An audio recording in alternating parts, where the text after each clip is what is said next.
Welcome to you all.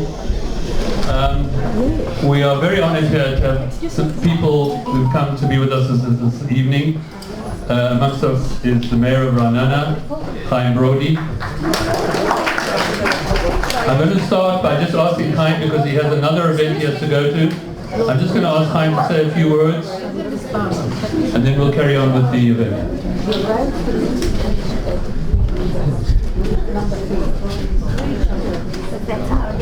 ערב טוב לכולם. You know, I was born here in Raanana. Both of my parents, Holocaust survivors, they came to Israel in 1948. It was a few days after Israel became a state. So my mother tongue is not English, and I prefer to speak Hebrew. It's okay? Yeah. Okay. אז דבר ראשון, אני ממוצא ליטאי. ההורים שלי שניהם ילידי ליטא, ושניהם ניצולי שואה כמו שסיפרתי. אמא שלי נולדה בעיר שבלאו, אומרים את זה בזה. ויש לנו, יש פה שבלאים. ויש לנו עדיין בניין בין 3 קומות, הם היו משפחה מאוד עשירה, במרכז שבלי, 3 קומות, שם הם גרו, רשום על שמנו, לקבל לא לקבל כלום. אמא שלי היא אחותו הגדולה של דוב שילנסקי, שלימים היה יושב ראש הכנסת. וכל הנושא של השואה הוא גם מה שנקרא בוער בדמי. ואני כל הזמן עושה את הדברים כדי שהדורות הבאים לא ישכחו וימשיכו לספר. כי השואה, אני מסתכל ואומר לעצמי, איך יכול להיות שעם כל כך אינטליגנטי, שכולם דיברו על התרבות שלו, שבאך לדעתי, של מוצרט, של בטהובן, כל אלה יצאו מהם, ובסופו של דבר עם שלם נכנע לתכתיבים של עריץ והלך אחריו. זה דברים שאי אפשר להקל. ותשאלו אותי היום, בעולם הנאור, אם זה יכול לקרות, כן, לצערי הרב, זה יכול לקרות. בשביל זה אנחנו חייבים להיות חזקים ולהיות מאוחדים, כי אין לנו שום ברירה אחרת. זה המקום היחיד עלי אדמות שאנחנו יכולים להרגיש כיהודים בטוחים. אני אסיים בדבר אחד. אתמול בערב, פה, לא ביד לבנים, ליד יד לבנים, היה טקס הדלקת נרות 6 נרות נשמה לזכרם של 6 המיליונים. ובין המדליקות הייתה גם שרה שחר, אישה שהייתה בת 7, בת 8 בתקופת השואה, ויחד עם משפחתה, נעו ונדנו, הם ניצלו, אבל שאר בני המשפחה לא ניצלו, והיא הדליקה בשמה. אחרי שהיא סיימה היא הלכה הביתה, והיא מאוד התרגשה, וראה טלוויזיה בערב, וב-12 הלכה לישון, והבוקר היא לא קמה. אז אני לזכרה גם רוצה להגיד את הדברים האלה מכל הסימבוליות הזאת. אז הדור הזה הולך ומסתיים. אז תהנו, וגם אני ארצה, יש לי עוד אירוע, גם אני ארצה להגיע, אבל תודה רבה לכולם. ואלן, איפה אלן? אלן קץ. הצליח להביא אותי עכשיו שאני כבר צריך להיות במקום אחר, אז רק אלן מסוגל לזה. תודה רבה לכולם.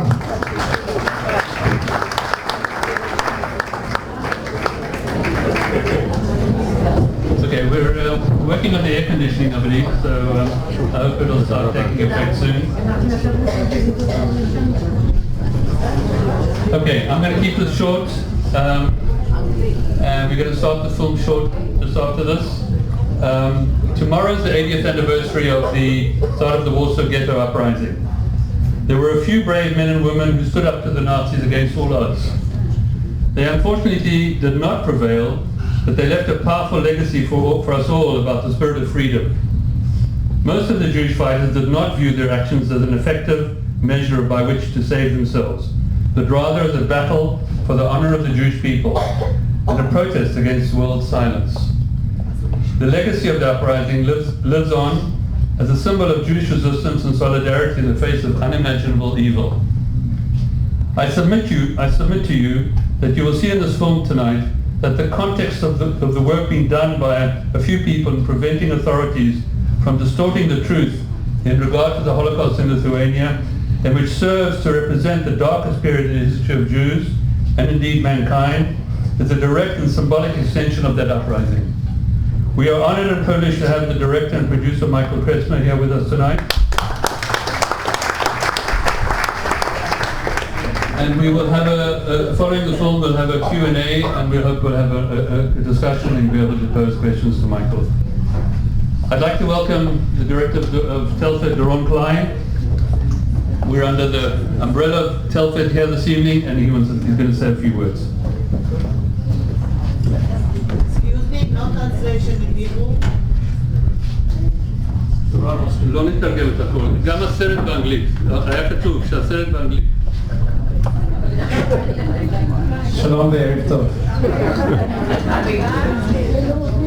אבל קצת עברית. So, good evening all. I want to just special welcome to our Vice Chairman, Shelley, and to our past Chairman, Batya, and to our past Chairman, Dave, and to Telford staff. We have Nicole and Michelle here, and to the Telford volunteers that are with us this evening. There's only one nation in the world that has a term that refers to a racist act against that nation. And that's us. We're the only nation that has a term, anti-Semitism. There's no other nation in the world that has a term that relates to racism against that nation. It's just us. And Rabbi Sinai Adler, he was the chief rabbi of Ashdod. He was a survivor of Auschwitz. He was born in Prague. At the end of the war, when he managed to escape from Auschwitz and make his way back home to Prague, so he was with a friend. Two of them had survived Auschwitz. And he viewed many shocking things during the war. But what he said, what left such an indelible mark in his memory, was that when they were trying to get back home to Prague after the war, they stopped over at a farm, the two of them, and they went to the farmer and they asked the farmer a simple request. Please, can we sleep in your barn with the animals? Just let us sleep there so we have a roof over our head for the night. And the farmer turned to them and he said to both of them, you are Jews. You caused the war. Why should I let you sleep in my barn? And he chased them away. Now this was immediately after the Holocaust, and already we were being blamed for the war. Immediately afterwards. So it's films that, like Michael has produced, that help us to know the truth, that help us to know what to answer, that strengthen our resolve to be who we are here in the land of Israel, a free nation, a strong nation that can defend ourselves. So I want to thank all those that were involved. A very big thank you to Dave.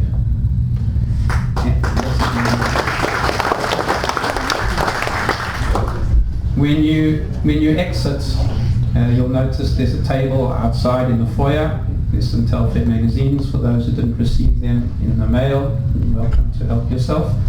And there's also a poster there with a QR code that you can scan if you'd like to make a donation for our 75th birthday. And we celebrate our birthday with the State of Israel. Telford is 75 years old. Something to be proud of. Thank you. So either by our website, by the QR code, we'd appreciate that. We thank you for joining us this evening. We thank you, Michael. Kol hakavod to you. Please make sure your phones are switched off, and please don't switch them on during the showing of the film, and we'll be talking to you later.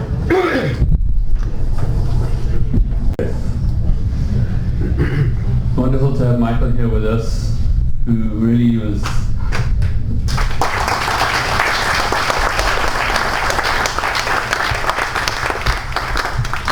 single-handedly put this together, this film, on a shoestring budget. And the response around the world has been amazing, absolutely amazing. Over 70 awards in various film festivals around the world. And Well, this is the first time it's been shown live in Israel. Some people have seen it on YouTube, but it's been doing, and there will be another showing, by the way, on tomorrow evening at Bet Vilna in Tel Aviv. If anybody knows someone who may want to see it, there will be another showing tomorrow in Tel Aviv. And there will be another showing on Sunday evening in Jerusalem. If anybody wants details, please come and see me afterwards. So it is wonderful to have you here, Mike. And I just want to give some background to Mike. Sorry, I've just got my notes, yeah. Up to my notes. But anyway, I've known Mike for a long time. Mike's from Bulawayo. I'm from Salisbury, originally Harare. We grew up together in what was Rhodesia. And Mike went to England, lived in England, living in England for a number of years, worked for the BBC, and has a rich history in producing films and writing for various newspapers. And I'd like to start a conversation with you, Mike, but if I may, just before we do that, a little presentation from Liz. Do you want to do that, Liz? Liz, Glassman, and I want to thank Mark Bloomberg for helping us on the technical front.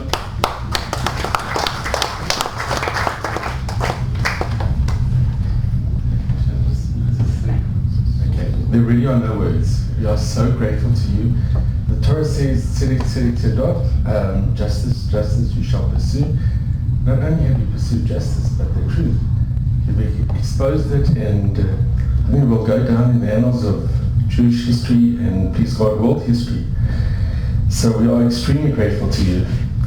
And just as a small token of our appreciation from the Vitz alumni in Israel, thanks, David. Enjoy it. Just a small gift. Thank you so much. Thank you so much.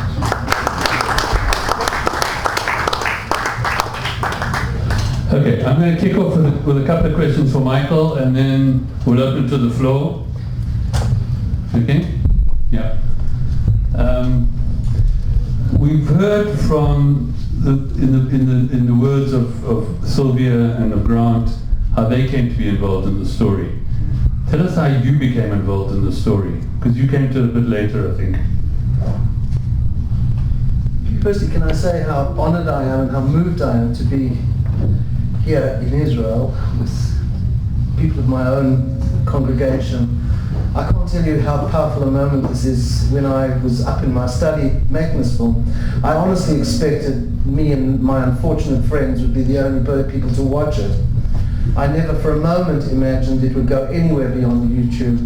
And then there was this electrifying response from principally the South African Jewish community, because I think it represented a secret we'd all had. I think for 3 generations we've kept this quiet within our families. In my family, nobody ever discussed this. And I can understand the reason why. Of course we discussed the Holocaust, but never the Lithuanian Holocaust, because it was just too painful and too terrible. And how can you possibly bring up children and look to a future if you have this baggage hanging around? So this was a remarkable moment for me when I realized that I'd actually exposed to other people what I'd been exposed to. And I can't tell you how grateful I am for you for coming this evening, because it's an act of courage just to watch this.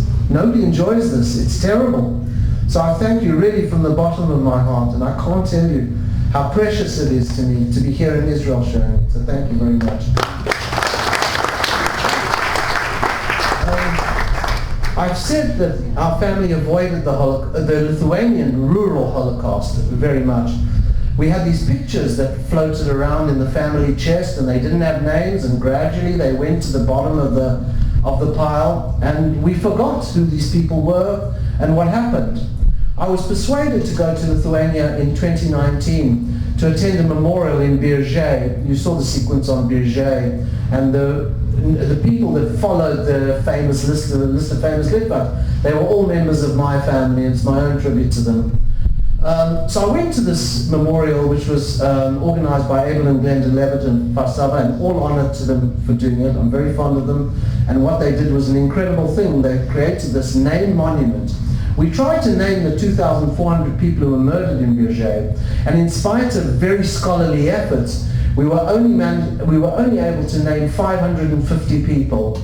There are 200 mass killing sites across Lithuania, and only 4 of them have any names at all. They even managed to erase our names after 600 years of life there. Anyway, I kind of protected myself on this trip. I made a little travelogue film about this visit. And on the basis of this travelogue form, which I now see as very inadequate because I think I accepted a lot of the propaganda served up by the Lithuanian government. Believe me, they do this very well. They know how schmaltzy we are, they know how much we want to be approved, they know how much we want closure, and they exploit this relentlessly to lie about history. But anyway, there was this drape covering this name memorial, and when it dropped just before we said Kaddish, I suddenly found myself staring at 60 Kretzmers or something like that, probably more. And suddenly so many secrets of my own family were revealed. The depression of my grandmother, a remarkable woman, my mother, also a remarkable woman, the anger of my father. And so because of this, I decided I was going to make another film. And this time the Lithuanian government, yes, we'll support you. In fact, they commissioned the film, and they kept offering me money. Now, anybody who makes films knows that nobody ever offers you money. You have to beg and scream for it.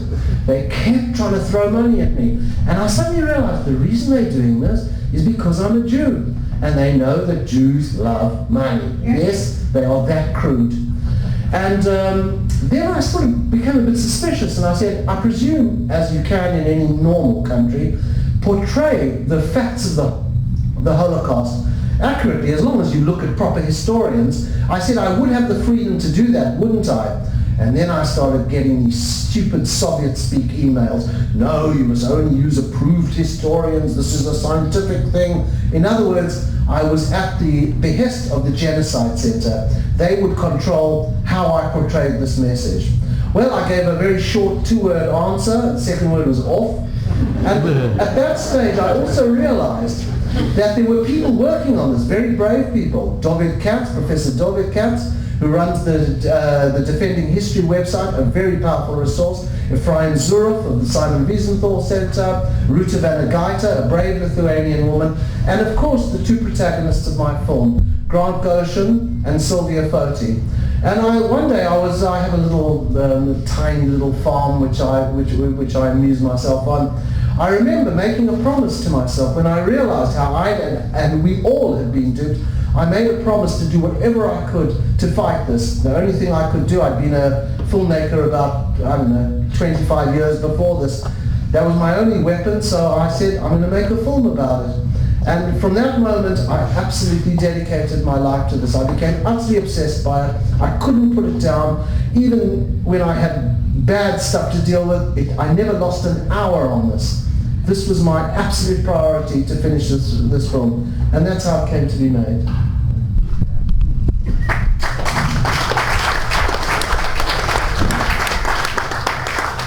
I don't know if any of you have ever come across Michael's writing about his farm, but he writes the funniest vignettes about his animals on his farm, and I highly recommend you find them online. Anyway, I'm going to open up to the floor. If anybody has any questions, any comments, please keep it short, but any questions? Just a question. I'm from Kroonstad. I assume that members of your family were from Kroonstad in South Africa. Yeah, that's my father's. There were 4 brothers, Elliot, Basil, Herbert, and I've forgotten the last, Basil. One became a great businessman. Herbert became a great lyricist. He wrote the lyrics to Les Miserables. Elliot was the first prime minister, first mayor of Johannesburg after Nelson Mandela was released. So yes, they were my late dad's first cousins. But it's typical, and it's one of the reasons I put that list of great Litvaks up there. We are an extraordinary community. I don't mean the Kretzmer. We, the Jews of Lithuania, are an extraordinary community. What we have done for the world is just astonishing. And that didn't include the many great Torah scholars that came from that country. And I produced that list, which many people said, oh God, you mustn't do that, we mustn't show ourselves, oh, too embarrassed. I did it to try and create Jewish pride. It seems to me we often lack pride, and we often lack courage to be what we are, which is an outstanding community. And it was my purpose. This whole film is a demand for honor, a demand for Jewish honor. Because when they dehumanized us, when they abused us and robbed us and raped us, they robbed us of that honor. And we should reclaim it, not as supplicants, not begging them. We should demand it. We should demand that they stop this nonsense. We should not accept it, ever. And if you know anybody who's powerful, anybody who has influence, and I'm thinking of places like Yad Vashem and the Israeli government, you should put pressure on them to say something about them. Because in Sylvia Foti, finally, we have somebody who tells the truth. They're sure they can ignore people like me and Grant Gochet, but they cannot ignore Sylvia Foti and the integrity of what she's saying. And I encourage all Jews, particularly Lithuanian Jews, to push for this. You know, this film had no marketing. We had no budget. I made this film for $30,000 US. There were some very generous people, among them my cousin there, Nigel Cannon, who's just walked in, who without question just offered resources to do this. But we made it so successful, it's become so successful. Actually, there are 100 festival acceptances and awards, which is not because of me, it's because of the story. And the reason this was possible was because of this network and the suppressed memory that we all have. And I encourage us to use this now, to leverage it. We must demand honor on behalf of our children and behalf of our relatives who were murdered. I hope that answered the question. I think it answered some of it. Yes.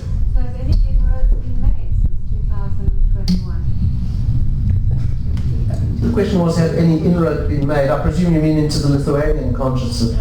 No, I would say none. And personally speaking, I would regard this film a failure until it does achieve that end.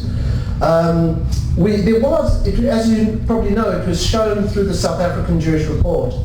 And we expected 6,000 views. In fact, there were, I think, 110,000 or something, which again emphasizes this point, how much it unlocked in our own shared histories. So the Lithuanian ambassador, who's always at synagogues, always telling people how much he loves latkes and the Vilna Gaon, was due to make a statement. At the very last minute, he pulled out. And since then, there's been absolutely nothing from the Lithuanian government. There was a protest in New York a couple of weeks ago, and so they forced the Lithuanian consul to say something there. And she issued the statement, which was complete nonsense. It had nothing to do with this.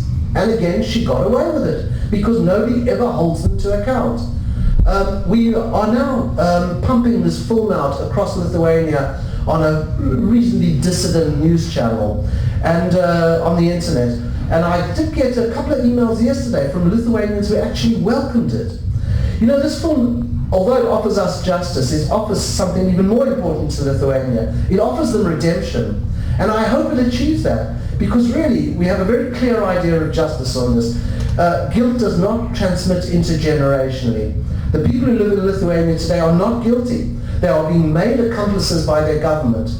And we should join them in trying to eradicate this problem. And am I hopeful? No. They've been lied to for 80 years. Have many of you been to Lithuania? Well, those of you that have will know how absolutely stubborn this history is, because they've just been indoctrinated for decades. But I'm hopeful. Eventually the truth will out. And in Sylvia Foti, who incidentally, I believe, as Jews, we have a duty to support. Finally, we have someone who tells the truth. Maybe it is possible. Maybe there will be inroads. But in the short answer to your question, up till now, no, nothing. I understand Grant has achieved getting Lithuanian citizenship or passport, and that he's sort of got a campaign going. I know a number of my family have all obtained Lithuanian passports. Can you talk a little bit about his Grant's sort of program? He told the story, how they refused to accept his grandfather, and they just said he was lying all the time, and he clearly wasn't. But he's the one, he eventually got to the Supreme Court, who were faced with this unassailable truth, and they approved it. If you want my own personal opinion on Lithuanian citizenship, I personally would only have an Israeli citizenship, but I don't disapprove of people claiming their Lithuanian nationality. You know, it's a legal constitutional thing. If the law says that if your grandfather or grandmother was Lithuanian, you were entitled to it, then you should get it. We're human beings just like they are. Personally, as I say, I wouldn't touch it until Silvio Foti is president of that country, but I totally understand, and that's not likely to happen. But if we have a right, why not? And if you're in South Africa now, I would advise you to get an Israeli citizenship, but if you want a Lithuanian citizenship, I certainly would see no moral objection to that. Yeah, and Welcome, Michael. Finally, we get to see you. Sorry, Ricardo, you have a question? I haven't asked yet. Haven't asked the question yet. You spoke earlier on about Israeli government, Yad Vashem, American government, European community. Have we had, or have you had, any inroads? This is just the beginning. This is a kickoff of a Pandora box that you managed to open. And are there any feelers in that direction? Because we need might here to really influence from top down and not only from bottom up, especially as far as the Lithuanian government and other governments, as you suggested towards the end of the film, that there are other hidden secrets that need to be divulged. Well, what is the stand of the Israeli government, if you have any contact? So the film was only released in November of last year. This, unbelievably, is all happening in 6 months. And firstly, let me talk about Israel's position. This, as I see it, and I don't know much, and I really don't have any status to talk on this. But my own feeling is one must allow Israel to survive as a nation state. And as nation states, you've got to do some dirty things sometimes. You do have to talk to people like that, and they are helpful to us. They're helpful to us in the UN, they're helpful to us in the EU, and boy do we need it there. However, I find the behavior of Yad Vashem deeply puzzling. I mean, it almost seems to me that the Lithuanians have a holiday home there. They are always there, putting on the sad face, showing how sad they are, pretending that it's somehow a shared experience, when it clearly isn't a shared experience. And when we take these facts to them, they just ignore us. They're privately contemptuous of us, and publicly they ignore us. And I do feel if Yad Vashem, as it says it is a record of truth and something to defend the truth about the Holocaust, they cannot allow Lithuania to continually use this as a propaganda opportunity, which they do. They're always pictured there showing their little sad face, etc., etc., and telling us how much they love Latkes and the Vilna Gaon, of course. We should resist this. This should not be allowed. And certainly, I personally and with other people have pleaded with Yad Vashem to at least recognize the work of Silvio Foti. She is, by the way, a Nobel nominee for the Peace Prize this year. Absolutely. I mean, this is an absolutely remarkable woman for how much she's suffered. And the Lithuanian diaspora is very similar to ours. They're paranoid, they're insular, they have a huge history. Can you imagine going against your own people like this, going against your family, your country, your people locally? Sylvia's done this at huge personal cost. And I do believe it's a moral duty for the Jewish people to support this woman. And if Yad Vashem stands for Holocaust truth, then they must be forced to do so. They have no interest in doing so because Lithuania is convenient. And we've got to ask ourselves, is that what Holocaust memorialization is about? Political convenience, or is it about protecting truth? And if there are people here, and I'm sure there are, who have contacts there, please raise these questions. Maybe I'm missing something, but I don't think so. As for other governments, I believe they are going to be forced to do this. With our amazing marketing budget of exactly zero, our next target is to force them to. I hope to work with Germany, I hope to work with the European Union and various other Holocaust organizations, because really you can't quarrel with this, can you? You can't dispute what Sylvia is saying and what Grant is saying, and other people too. So that is our next target. We'll see if she succeed. I'm afraid I've become skeptical on this. I think everybody wants to forget the Holocaust, and they're doing it spectacularly well. But we must remind them and keep reminding them and keep reminding them and inform Lithuania without question that they cannot continue with this. This is not acceptable. It's an insult, and we should never allow it. Rafi? Mike, first of all, thank you for the experience. I think it was a unique experience. I can't remember being so involved in something as powerful as this. So, Thank you. First of all, thank you very much. But I think that this movie makes you actually a key player in this struggle. And my question is actually a personal question to you. What are your plans for the future? I mean, how are you going to take the mantle of leader or a major player in the struggle? How are you going to take it forward? I hate to hear that. I really wanted to give up the Holocaust as soon as I finished this film, honestly. So did my family. Too late. It may be. And I'm sure I'm not the only one here who has internalized some of the facts of the Holocaust. And when you do that, something changes in you. You never get rid of this dirt in your soul. I have a granddaughter called Orly. And with her, it's the most acute thing. Whenever I look at her, that's what I think of now. So even that tender thing is corrupted by this memory. On the other hand, one has to take this. One cannot be fearful of it. One cannot be scared of anything like that. So I am prepared to do it. I think there are far more effective people, and I must say there are people who've worked a lot longer and a lot more effectively than me. Grant, Sylvia, Ruth, Dove, and all the others. They've been doing this for decades. I've done this. I've just lost 3 years of my life. They've lost decades. But so I will use whatever limited skills I have to try and make people aware of this and to try and bring this message home. I'll be honest with you, I don't really enjoy it, although I love being in Israel. This is probably the only high point of it for me.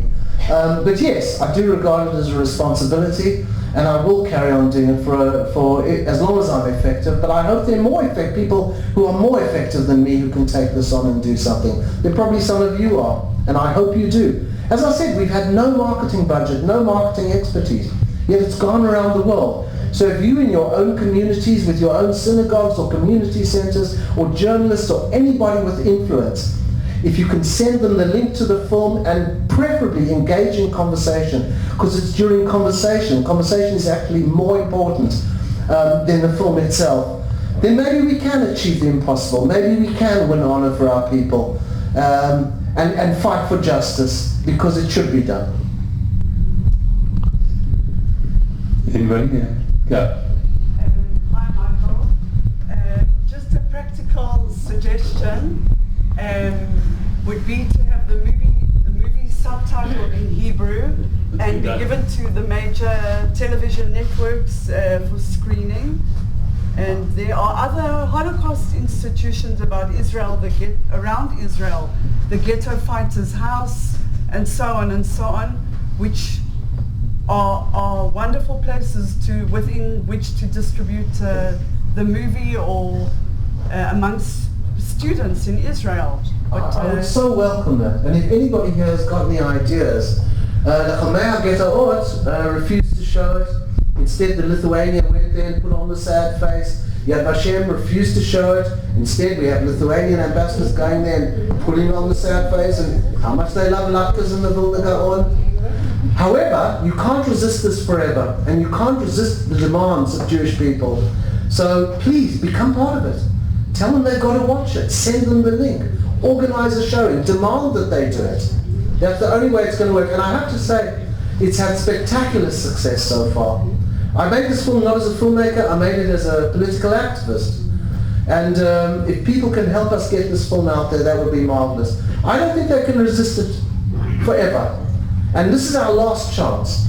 Firstly because of Sylvia Foti, and secondly because of our age. The upcoming generation, at least in the Galut, I don't know about in Israel, they're not interested in this. If we lose this opportunity, not only will the memory be erased, but the history will be corrupted. And sooner or later, the Lithuanian version of history will be the one that prevails. And we simply cannot allow that to happen.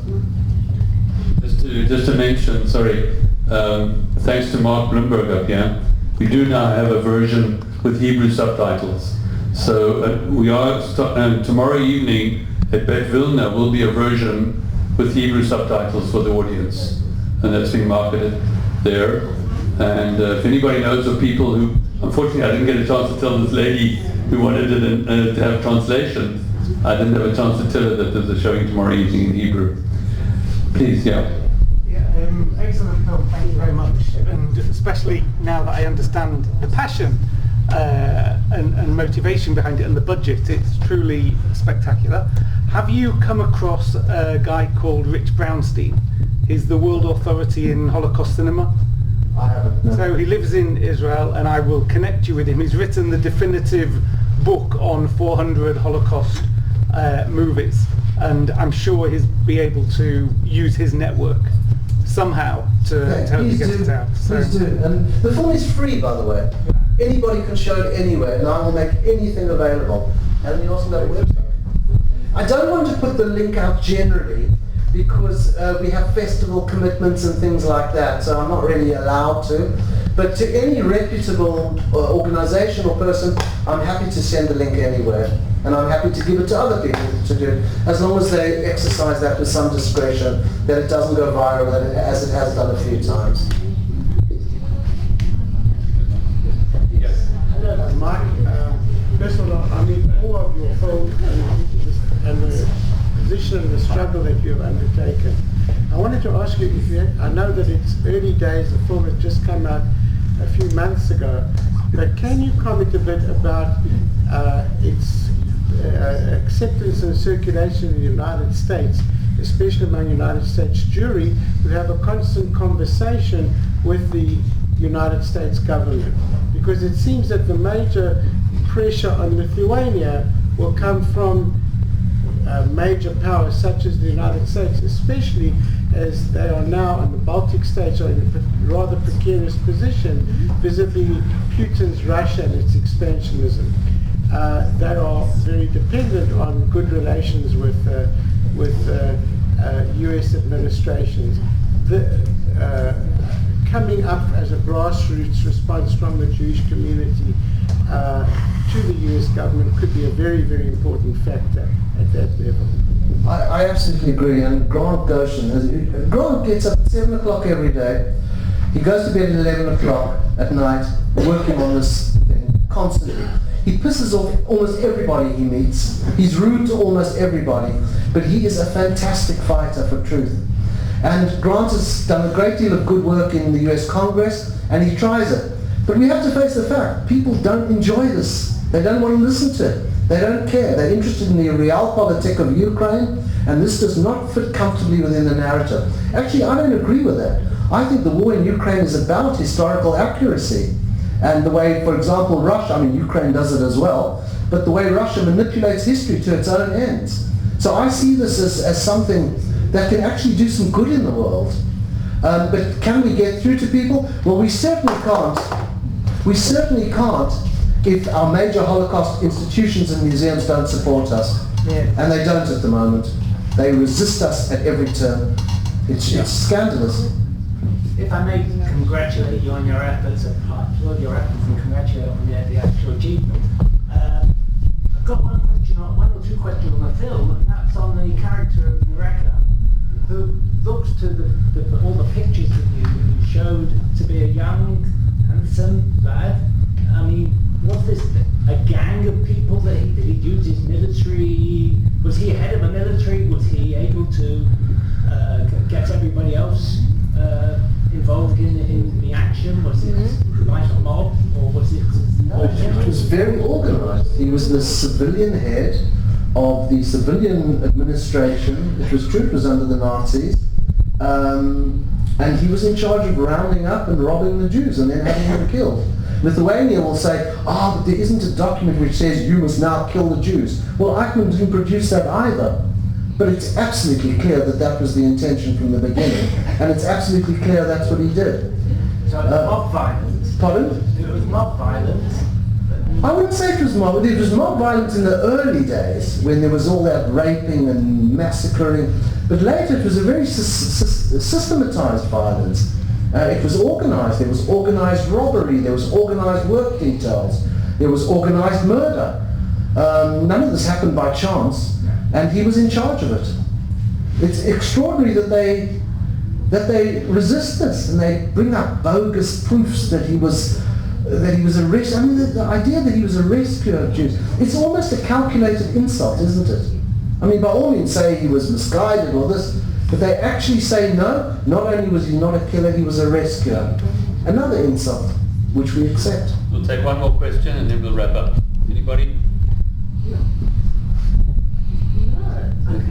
Okay, so there are museums being built in Lithuania. But open in 2024. Yeah. Sorry? There are museums for the Holocaust being built in Lithuania. So what will the focus be? The museums that are currently built, and there are particularly few of them, given the enormity of the crime, are very misleading. Mostly they like to show artists. They love artists, because artists depict something that everybody can relate to, personal stories of pain.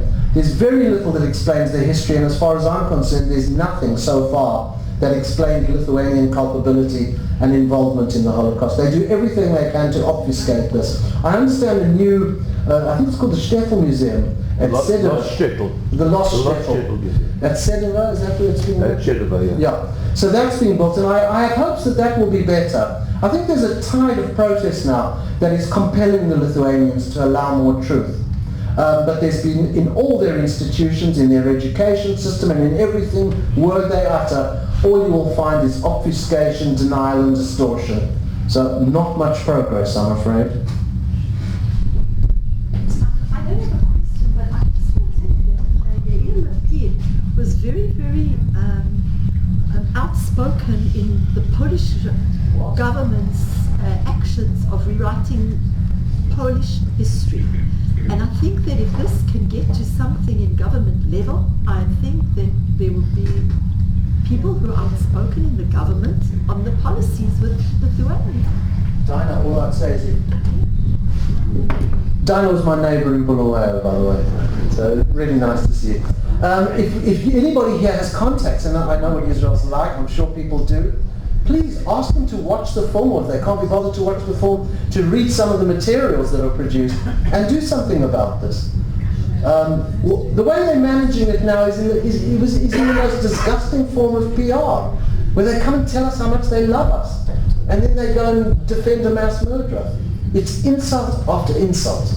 And I agree with you, if the government can resist this, I feel they have a duty to, because in some ways they can't resist, they can't ignore the fact that they do lead the Jewish people. And it is, you're right, it is our best possibility. Oh, there is one bright spot. 2 weeks ago this film was shown at the Museum of Tolerance in Los Angeles, which is one of the great Holocaust museums, to a full house. It was oversubscribed, in fact, which shows that in America there is starting to be an appetite for the telling of this truth, which was your point. And that was a huge coup, because now, at least intellectually, it's in the public domain, and it'll be harder and harder for them to resist it. I do find the fact that they haven't said anything, because what they normally do is start issuing law writs against you and getting their lawyers on you and telling you that, oh, that picture's wrong, so the whole film is wrong. They haven't done any of that. They just haven't said a word, which to my mind means they just cannot resist, they cannot intellectually oppose it. So we do have a powerful weapon now, and that weapon is the truth. And of course we should use it. On that note, and I just made I found my notes, by the way. I wrote 2 lines here I want to read, and it's an extension of what Mike wrote. And I said, we're living in a world where the very notion, in essence, that defines the simple notion of what is truth is being challenged and threatened at every turn. And I think what Michael is doing here, and as hopefully continue, where you have the strength to continue, is really exposing very important truths about what happened in Lithuania. And we hope that, of course, this will extend to other countries in Eastern Europe where there are many, many stories similar to what happened in Lithuania. I have been to Ukraine many times, and I've seen how the history of Jewish communities have been totally wiped out in many parts of Ukraine. Anyway, thank you, Michael. It's been an honor.